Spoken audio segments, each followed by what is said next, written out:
Ana mau tanya, bagaimana hukum mengucapkan selamat Natal kepada kaum Nasrani dan ikut merayakan tahun baru Masehi yang akan diadakan beberapa hari lagi? Apakah termasuk kesyirikan? Dan bagaimana cara menyampaikan kepada orang-orang terdekat kita, keluarga, agar tidak ikut-ikutan dalam perayaan tersebut? Jamaah rahimakumullah, interaksi Islam dengan selain umat Islam itu sudah terjadi 1441 tahun yang lalu. Sejak Rasulullah SAW hijrah ke kota Madinah, di kota Madinah itu sudah ada orang Yahudi.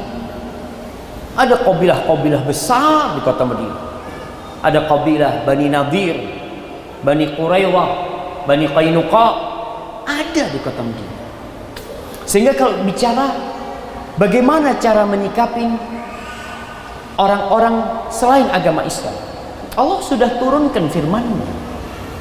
Allah mengatakan, "Qul ya ayyuhal kafirun la a'budu ma ta'budun wa la antum 'abiduna ma a'bud wa la ana 'abidum ma 'abadtum wa la antum 'abiduna ma a'bud lakum dinukum waliyadin."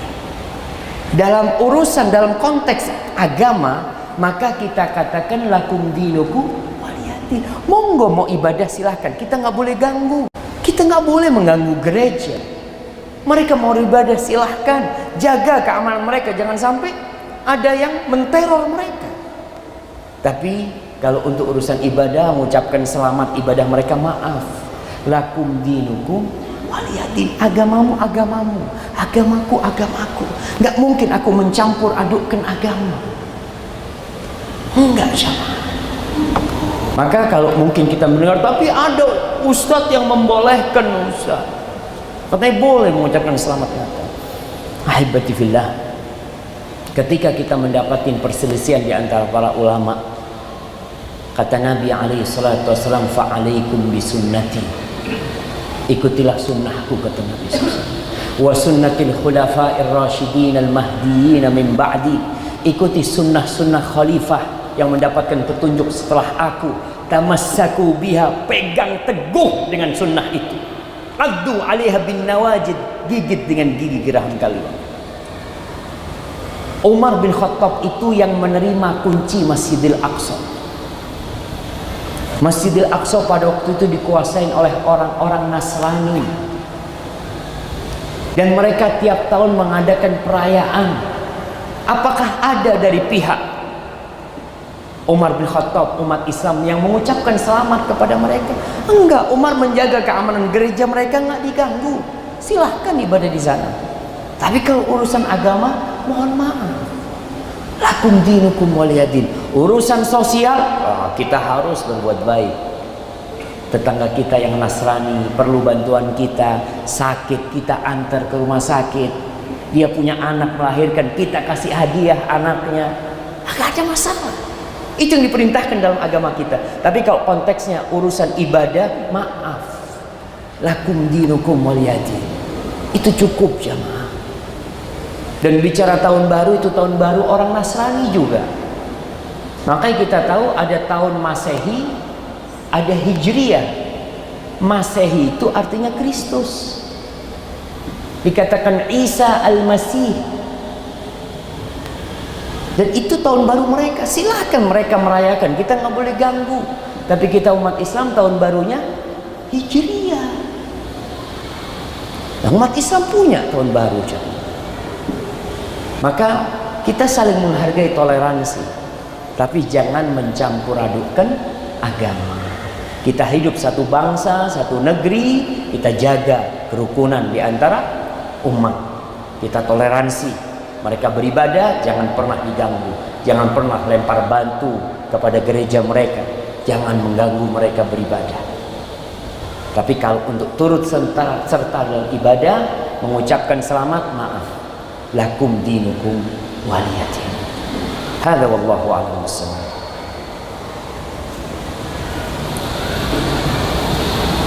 Assalamualaikum Ustaz. Waalaikumsalam. Ana minta didoakan Ustaz supaya bisa istiqomah dalam mendirikan sholat subuh berjamaah. Jazakallahu khairan. Ada seorang yang datang kepada Hasan al-Basri mengatakan, ya Imam, aku ini kok sulit ya sholat tahajud, sulit banget. Apa kata Hasan al-Basri? Qayyadatka dunubuka. Engkau tuh gak bisa sholat karena terikat dengan dosa-dosa. Maka yang ingin bisa sholat malam, yang ingin bisa sholat subuh berjamaah, tinggalkan dosa.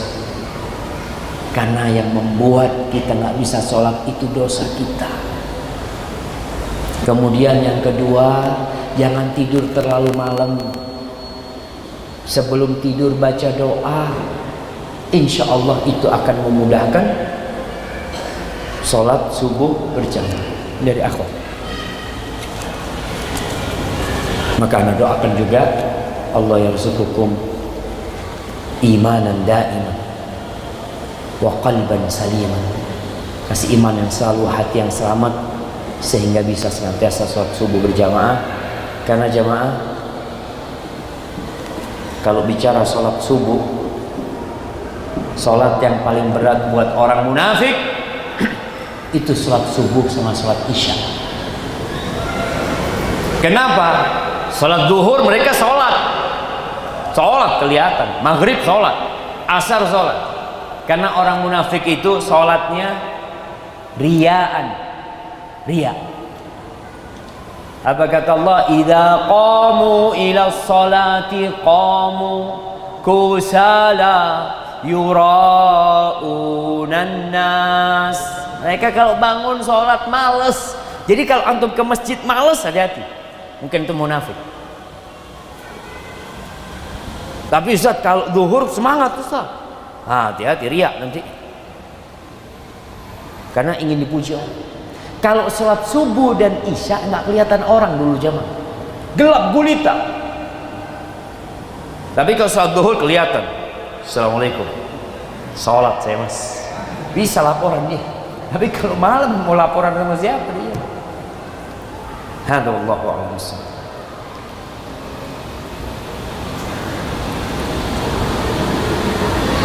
Apakah seorang muslim wajib bermanhaj? Jemaah, kalau bicara manhaj, yaitu metode kita mempelajari agama ini, ya harus seorang muslim. Kita lihat ada banyak kelompok-kelompok, dan Rasul SAW mengatakan umat ini akan berpecah belah menjadi 73 golongan. Cuma satu yang selamat. Ingat, yang 73 golongan itu dari umatnya Nabi Muhammad SAW, nggak kafir. Tolong dipahami, umatku akan berpecah belah menjadi 73 golongan. Mereka itu umat Islam. Yang sudah kafir bukan termasuk umat Nabi Muhammad SAW. Mereka itu diancam masuk neraka. Jadi bukan mereka kafir, tapi diancam masuk neraka, kecuali satu. Satu itu yang apa? Maka Nabi menjelaskan, makana ala mithli ma ana alaihi wa ashabi. Mereka yang menjalankan Islam seperti yang aku jalankan bersama para sahabatku. Ini loh yang dikatakan tadi manhaj ahlus sunnah wal jamaah, yang menjalankan Islam seperti Nabi Muhammad SAW bersama para sahabat. Karena orang punya standar macam-macam Islam itu jalan. Ada standar A, B, C, D macam-macam. Sudah Islam tidak usah neko-neko. Islam itu yang biasa-biasa aja. Islam itu yang biasa-biasa saja. Tidak usah ditambahin, tidak usah dikurangin. Nabi SAW bagaimana menjalankan Islam cukup. Ketika kita mengurangi, kita menyepelekan agama Allah. Ketika kita nambah-nambahin hulu, bisa jadi nanti teroris, radikal, khawarij, syiah, muncul kelompok-kelompok. Lah, Islam biasa-biasa aja. Jadi standar Islam yang biasa-biasa aja itu adalah Islamnya Nabi Muhammad bersama para sahabatnya sallallahu ala nabiyyina wasallam. Ya seperti itu. Ketika antum bingung, oh ini fulan bilang boleh nggak boleh, ikut Nabi Muhammad SAW bersama para sahabatnya. Bagaimana sih Islam ini sudah dipraktekkan 1400 berapa jam? 1454 sejak Nabi Muhammad di kota Mekah. Hadza wallahu a'lam. Bismillah Ustaz, bolehkah bayar utang riba di bank tapi yang dibayar pokoknya saja, bunganya tidak dibayar karena ternyata bunga sama dengan riba? Memang seharusnya kita bayar pokoknya saja, tapi apa diterima sama bank tuh? Seharusnya kita bayar pokoknya aja, jangan. Makanya Allah mengatakan, ya ayyuhalladzina amanu taqullaha wa dharu ma baqiya minar riba. Tinggalkan sisa-sisa riba, jangan bayar untuk riba seharusnya. Dan orang juga yang melakukan riba berhenti, jangan ambil ribanya, antum ambil pokoknya aja. Allah mengatakan, fa in tubtum falakum ru'usu amwalikum. Kalau kalian bertobat, milik kalian adalah pokoknya saja. Dan ana mendengar katanya bisa diurus di bank itu untuk bayar pokoknya saja. Coba diurus. Jamaah, yang menyebabkan bencana itu riba. Banyak orang-orang kaya sekarang nggak usaha. Yang menyebabkan perekonomian bisa jatuh ketika orang-orang kaya tidak usaha. Ngapain? Deposit. Dia punya uang 1 triliun, 1 triliun itu bunganya berapa jemaah? Siapa yang tahu? Kira-kira berapa jemaah 1 triliun? Enggak, benar anak tanya, berapa kira-kira? Kalau orang punya uang 1 triliun, kemudian dia depositkan, berapa bunganya? 5%? 12 M setahun. Jadi tiap bulan 1 miliar. Tidur-tidur 1 miliar. Tutup dunia ini kalau orang pakai sistem deposit kayak gitu. Siapa yang mau kerja? Orang kaya takut resiko. Aduh Zat, kalau kerja ini resiko Zat. Resiko rugi. Ahsan deposit. Maka di sini Allah mengatakan, wa ahallallahu al-bai' wa harrama riba. Allah halalkan jual beli dan Allah haramkan riba. Jadi yang merusak ekonomi itu riba. Maka tinggalkan riba. Kalau ada orang mengatakan, Ustaz, kalau nggak pakai riba nggak bisa punya rumah, Ustaz, nggak bisa punya mobil. Nggak apa-apa antum mati di rumah kontrakan. Kenapa? Jemaah, orang tua kita punya rumah nggak riba. Kakek kita punya tanah banyak nggak riba. Kenapa sekarang kita berpikir kok seakan-akan sistem yang Allah telah tetapkan salah? Na'udzubillah min dzalik. Orang dulu itu punya rumah, masya Allah. Sampai sekarang anak lihat di kampung, beli tanah, tidak dibangun, nanti beli batu pondasi. Tahu-tahu di depan tanah ada batu pondasi, nunggu batu pondasi lama aja mah. Tahu-tahu ada batu bata. Allah, lama kelamaan mereka bangun. Nanti berhenti, nunggu uangnya ada. Dan punya rumah itu bisa nggak riba? Bisa nggak orang di sini rumah berapa jemaah? Rumah yang kayu itu berapa? Rumah orang-orang Papua yang dari kayu itu berapa juta? Berapa? 25 juta jemaah, punya rumah. Aduh Ustaz, cuma kan nggak keren Ustaz. Penyakitnya kan di hati antum. Hah? Keinginan. Penyakitnya di hati. Bisa antum. Motor bisa nggak? 3 juta beli motor cuma? Bisa. Tapi saat malu. Akhirnya antum riba lagi. Nggak apa-apa. Jadi antum kalau pakai motor harga 3 juta, terus temennya pakai motor baru, Mas, nggak riba ini Mas, haram. Supaya dia sadar.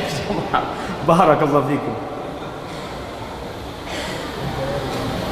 Ustadz mau tanya, kebutuhan keluarga yang menjadi tanggung jawab kita sebagai kepala keluarga apa saja? Dan apabila sekarang masih belum bisa mencukupi, apa kita dosa? Ada rizki yang jelek, bagaimana? Apa boleh untuk dengan sengaja dan tahu mengambilnya? Ahibati fillah, kalau bicara kepala rumah tangga, kewajibannya memberikan nafkah.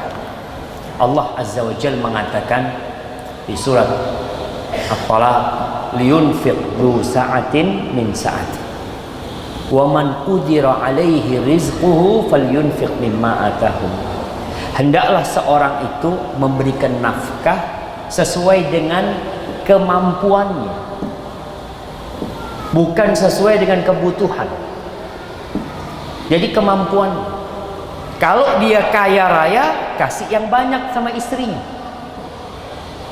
Orang Masya Allah gajinya sebulan 25 juta, kasih istri berapa bapak-bapak? Berapa? 20. Habis 20, kasih ke istri. Orang gaji 2,5 juta, kasih istri 2,5 juta. Gaji 5 juta, kasih istri 2,5 juta. Gaji 10 juta, kasih istri 2,5 juta. Boleh mantu, sesuai dengan kemampuan antum. Liunfiq dzu sa'atin min sa'ati. Yang rezekinya sedikit, ya udah dia kasih semampu dia. Dan istri pun nggak boleh nuntut kalau memang kondisi suaminya seperti itu. Tapi banyak wanita yang kurang bersyukur. Maka kalau suami nggak mampu, minta maaf sama istrinya. Dia nggak boleh malas, dia kerja. Ada sahabat-sahabat Nabi yang usaha istrinya ada. Seperti Abdullah bin Mas'ud, dia kerja serabutan kerjanya. Istrinya pandai menenun, dapat rezeki dia jual. Sampai istrinya ini pernah suatu hari habis dengar ceramah Nabi Muhammad SAW, pulang ke rumahnya ngomong, wahai suamiku, kayaknya aku nggak bisa bantuin kamu lagi, kata dia. Aku kepingin sodakoh, kata dia. Aku selama ini hasil kerjaku dimakan, nggak pernah sodakoh. Nah, aku kepingin sodakoh. Kata suaminya, nggak apa-apa kalau kau ingin sodakoh, Allah tidak akan menelantarkan kita. Tapi coba engkau tanya dulu sama Nabi Muhammad SAW. Maka tanyalah Zainab ini. Lalu Nabi SAW menjelaskan bahwa istri yang memberikan sesuatu kepada keluarganya, dimakan untuk kehidupan keluarganya, itu adalah sedekah. Maka seperti itu. Oleh karena itu, orang yang mau menikah itu yang punya kemampuan. Yang nggak mampu jangan maksa kawin. Ustaz gak kuat Ustaz, fitnah. Puasa, udah puasa Ustaz, tapi masih belum. Ya, jangan keluar dari masjid tentu. Wallahi sahih jemaah. Artinya yang disuruh menikah adalah yang punya kemampuan. Man istata'a minkumul ba'a falyatazawwaj. Itu kata Nabi sallallahu alaihi wasallam.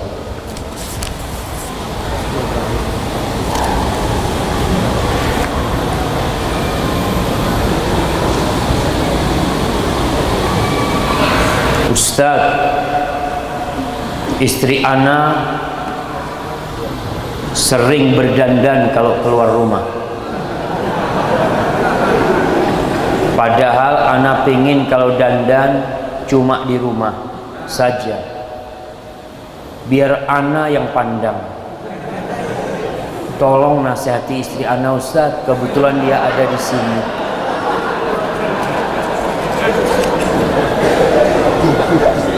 Jemaah, suami itu pemimpin. Antum yang harus nasihatin istri. Tapi memang perempuan ini jemaah, kalau dikasih nasihat suaminya, ngomong kamu bukan ustaz. Dia nggak mau dikasih nasihat suaminya, padahal dia wajib taat sama suaminya, wajib. Kalau dia mau puasa sunnah, suaminya ngomong jangan, nggak boleh puasa sunnah, haram dia puasa sunnah. Kalau dia puasa sunnah, suaminya mengatakan jangan, dia maksa puasa sunnah, dosa dia. Itu hak suami besar. Maka para wanita yang diridhain Allah adalah wanita yang kalau dipandang suaminya menyenangkan hati. Bukan menyenangkan hati kalau dipandang tetangga. Bukan. Jadi tolong para wanita sadar. Dan para suami, hendaklah antum itu sering muji istrinya. Ngelihat istrinya, ya Allah, kayak rembulan engkau. Allahu Akbar. Seneng banget dia. Tapi kalau sudah dandan di rumah, cantik, suaminya cuma ngeliatin doang. Iya, mana makan? Mana makan? Puji dulu istrinya. Kenapa istri itu ingin berdandan di luar? Karena banyak yang memuji dia. Dan dosa perempuan ketika membuat laki-laki akhirnya memandang wajahnya dan bisa berzina akhirnya jamaah. Sehingga orang selalu berpikiran rumput tetangga lebih hijau daripada rumput sendiri. Karena rumput tetangga kalau keluar selalu berdandan. Istri kita di rumah, Allahu Akbar. Ini pembantu dari mana? Nggak bersolek wala apa.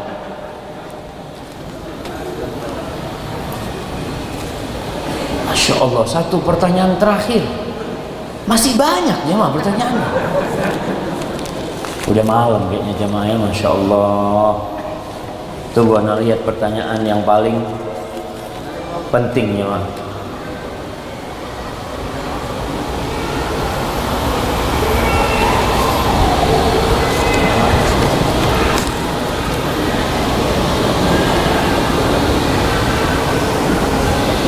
Iya, ini berkaitan dengan sihir jemaah.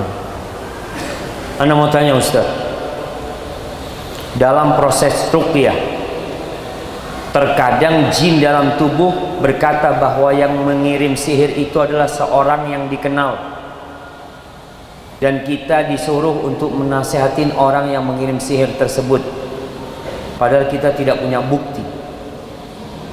Ahibati fillah, ingat, jin ini pendusta. Makanya kita nggak boleh percaya sama dia. Dia mengatakan saya muslim. Lalu dari mana kita dia Islam? Sholat nggak kelihatan kita.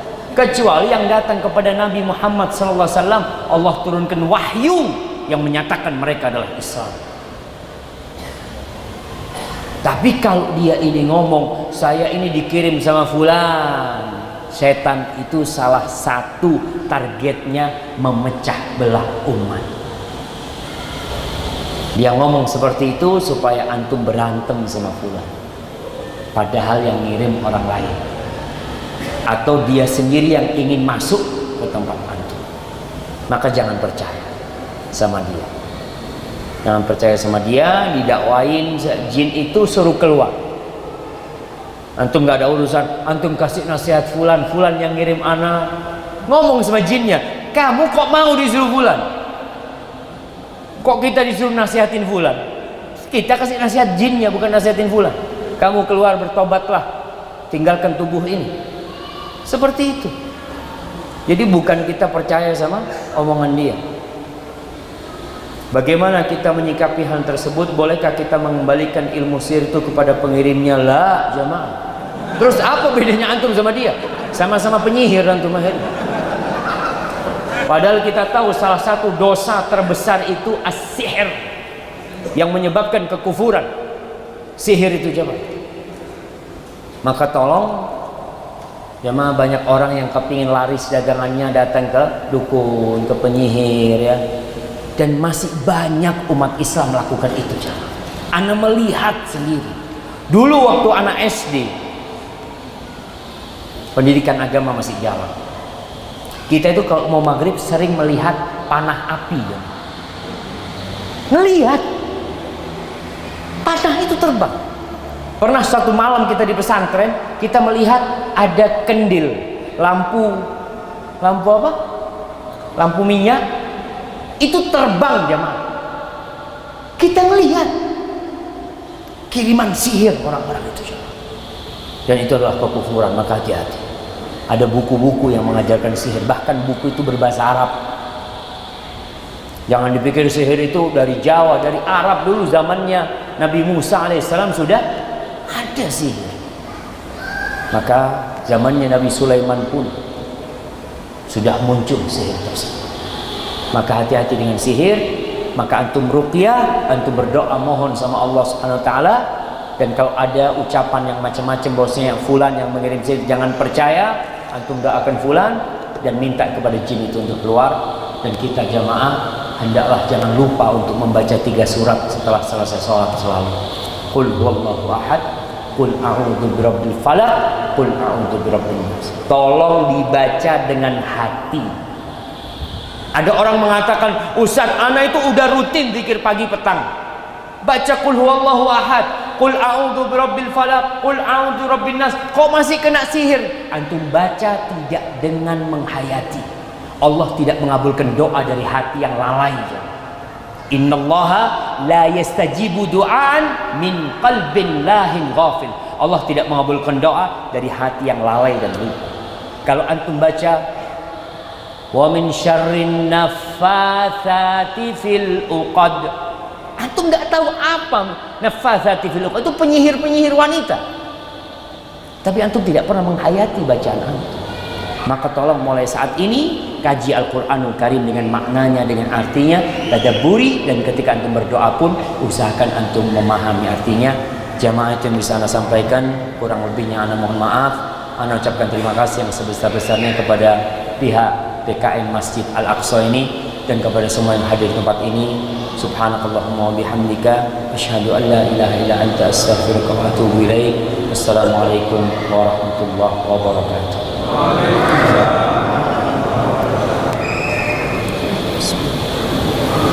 Syukran jazakumullah khairan. Insyaallah menjadi ilmu yang bermanfaat bagi kita semua. Kemudian kami aturkan pula jazakumullah khairan kepada hadirin wal hadirat. Mudah-mudahan Allah Subhanahu wa taala memberkahkan waktu antum sekalian. Selanjutnya kami